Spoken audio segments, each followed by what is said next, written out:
Bilbila keessan sagalee keessaniin paaswordii sagalee keessaniitiin cufachuu akkasuma paaswordii sagalee keessaniitiin banachuu haala dandeettan isinitti agarsiisa. Harka fuunee kabajamtootaa fi maamiltoota hordoftoota chaanaala Isaaq Ibraahim nageenyi koo bakka jirtanitti isin haa qaqqabu. Assalaamu alaikum warahmatullaahi wabarakaatu. Viidiyoo har'aa kana keessatti bilbila keessan namni bilbila ismaartii qabu iPhone fi akkasuma Android foonii kan tahan hunda isaa namni qabu jechuudha. Bilbila isaa sagaleen cufuu fi sagaleen banuu haala itti danda'u isinitti agarsiisa viidiyoo kana keessatti. Baga dhuftan gara chaanala koo namoonni chaanala koo haaraa taatan subscribe gochuun nu jajjabeessaa akkasuma maatii keenya ta'a. Barnoota chaanala Isaaq Ibraahim irraa darbu guutuun isaa akka isin dhaqqabu subscribe erga gootan mallattoo ringiin mallattoo bilbilaa sana yeroo tokko cuqaasuun all notification jettu mallattoo bilbilaa sana irra kaa'achuun barnoonni chaanala koo irra darbu nama kamuu dursee akka isin dhaqqabu irra kaa'adhaa isiniin jedha. Barnoota har'aa kana keessatti waan isin fayyadu isinitti himaa hanga xumuraa daawwadhaa isiniin jedha. Amma gara barnootaatti isin dabarsa.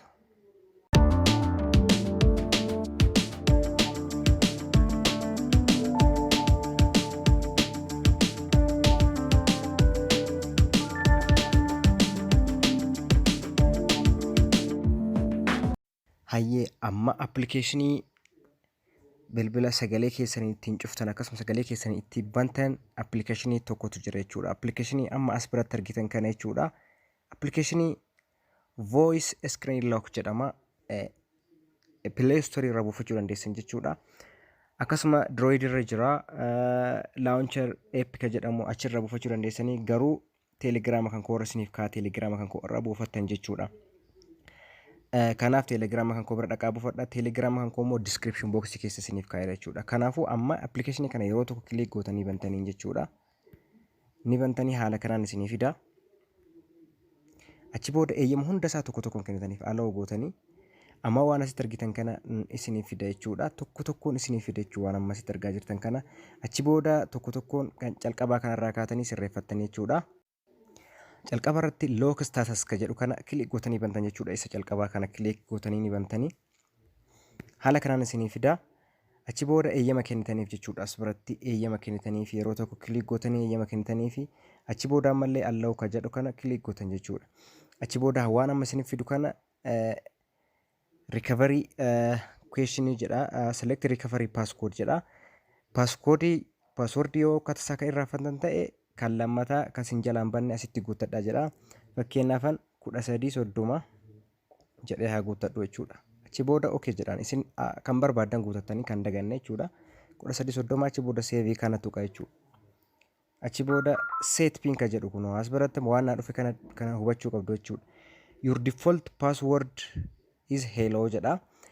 Defaultiin password keetu hello dhaan banama sagaleen isaa jedha. Default pin isaa 1234 jedha. Please reset password backup jedha kun as biratti. Achi booda set pin ka jedhu kana tuqxan jechuudha. Isin normally bakka kanatti set pin kana tuqxanii amma pin ni filattan jechuudha. Mee fakkeenyaaf ani 1330 jedhaani. Achi booda next kana click godha jechuudha. Next kana tuqa. Amma irra deebi'ee confirm godha 1330. Amma okay tu jira okay san click godhee banaafi. Amma achi booda naafidee achi booda duubatti deebitan jechuudha. Erga duubatti deebitanii kunoo lock type ka jedhu kana lammaffaa kana bira dhaqxanii isa isaanii bantanii achi booda voice lock jedha. Sagaleedhaan bilbila keessan cufachuu yoo barbaadan kana tuqaa jedha. Isa san kilik gootanii bantaniif jechuudha. Achi booda kunoo as biratti isinii fida tap on mic confirm maaliin godha jechuudha. Sagalee kan kootiin yeroo 4 yookiin yeroo 5 yookiin yeroo 3 yeroo 2 isaa ta'u lakkoofsa yaamaa jechuudha. Maayikii kana yeroo tokko tuqee lakkoofsa yaamaa jechuudha. Maayikii kana tuqee lakkoofsa ni yaama. Lakkoofsan save naaf godha lakkoofsan hin naabana jechuudha. Mee fakkeenya maayikii kana yeroo tokko tuqee haa banu jechuudha.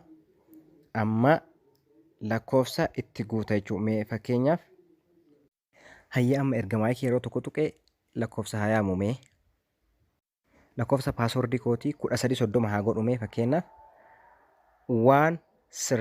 1330 kunoo naaf xumureera jechuudha. Sagaleedhaan 1330 jedhee 1330 yennaan kunoo as biratti voice passwording kan kee 1330 naan jedhe jechuudha. Amma as keessaa ni ba'a jechuudha. Yoo barbaade paaternii bilbila kan kootii mee haa cufee isinitti agarsiisu keessaa ba'ee paaternii bilbila kan kootii cufee isinitti agarsiisa. Nama bilbili kan koo cufamee jira. Eenyuyyuu banuu danda'u sagaleen bana jechuudha. Inni sagaleedhaan banama jechuudha. Eenyuyyuu tuquu hin danda'u sagalee kan kootiin banama jechuudha. Mee fakkeen as biratti kunoo tap on mic to speak voice password jedha jechuudha kunoo. Sagaleedhaan yaamaa password banachuudhaaf jedha. Inni kun immoo isa calqaba guuttan san kan yoo sagaleen isiniif didu ta'e kanaan kan bantan jechuudha. Normaalii inni iyyuu hin didu jechuudha. Amma maayikii kana yeroo tokko tuqee haa yaamume. 1 3 3 0 kunoo naaf baneera jechuudha. Waan isin ajaa'ibu naaf baneera jechuudha appilikeeshinichi. Paaswordii paatarnii naaf bane jechuudha. Haala kanaan sagalee keessaniin fayyadama. Anaayyuu baay'ee na dinqisiisaa jira jechuudha. Kanaaf haala kanaan itti fayyadamaadha. Waan baay'ee salphaadha. Waan isin fayyadu jedheetiin yaada. Kanaaf haala saniitti fayyadamaa isiniin jedha. Barnoonni biraas hedduutu jira isiniif dabarsaa. Kan har'aa kanumaan goolabaa waan na dhaggeeffataniif hedduu isin galateeffadha. Chaanala konkoo sabiskiraayib godhaa isiniin jedha. Garuu dhaamsi isiniif qabu gaafii yoo qabaatan teelegiraama kan koo diskiriipshin boosii keessa jira achiin na gaafadha. Koomentii naa barreessaa. Iimoon kan koo waasaappiin kan koo hundisaa liinkii ni kaa'ee jira jechuudha. Lakkoofsi bilbilaa hin jiru liinkii kaa'eera jechuudha diskiriipshin boosii keessa. Karaa iimootiinis iimoo liinkii kaa'ee jira. Waasaappi akkasuma teelegiraama jechuudha. Karaa saniin na argachuu dandeessan isiniin jedha. Assalaamu alaikum warahmatullaahi wabarakaatu.